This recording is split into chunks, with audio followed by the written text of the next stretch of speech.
అసెంబ్లీలో బీఆర్ఎస్ ఒత్తిడితోనే రాష్ట్ర ప్రభుత్వం దిగొచ్చి మొక్కజొన్న కొనుగోలు కేంద్రాలను తెరిచిందని మాజీ మంత్రి హరీష్ రావు అన్నారు.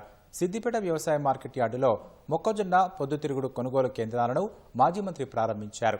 కొనుగోలు కేంద్రాలు ఆలస్యంగా తెరవడంతో ఇప్పటికే 25% మొక్కజొన్న పంటను రైతులు దళారులకు అమ్ముకున్నారని ఆవేదన వ్యక్తం చేశారు.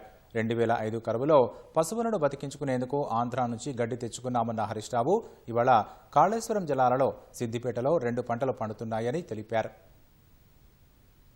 ముఖ్యంగా రాష్ట్రంలో దాదాపు 10 లక్షల ఎకరాల్లో మొక్కజొన్న సాగు చేసుకుంటా ఉన్నారు. నిన్నటిదాకా మార్కెట్లో రైతులకు 1700 రూపాయలు కూడా ఒక క్వింటాల్కు రానటువంటి పరిస్థితి ఉంది. రైతులు బాగా నష్టపోతా ఉన్నారు.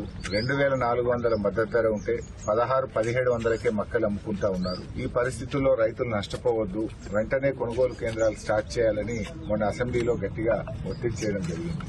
ప్రభుత్వం దిగొచ్చి ఇలా రాష్ట్ర వ్యాప్తంగా కొనుగోలు కేంద్రాలు చేయడం జరిగింది.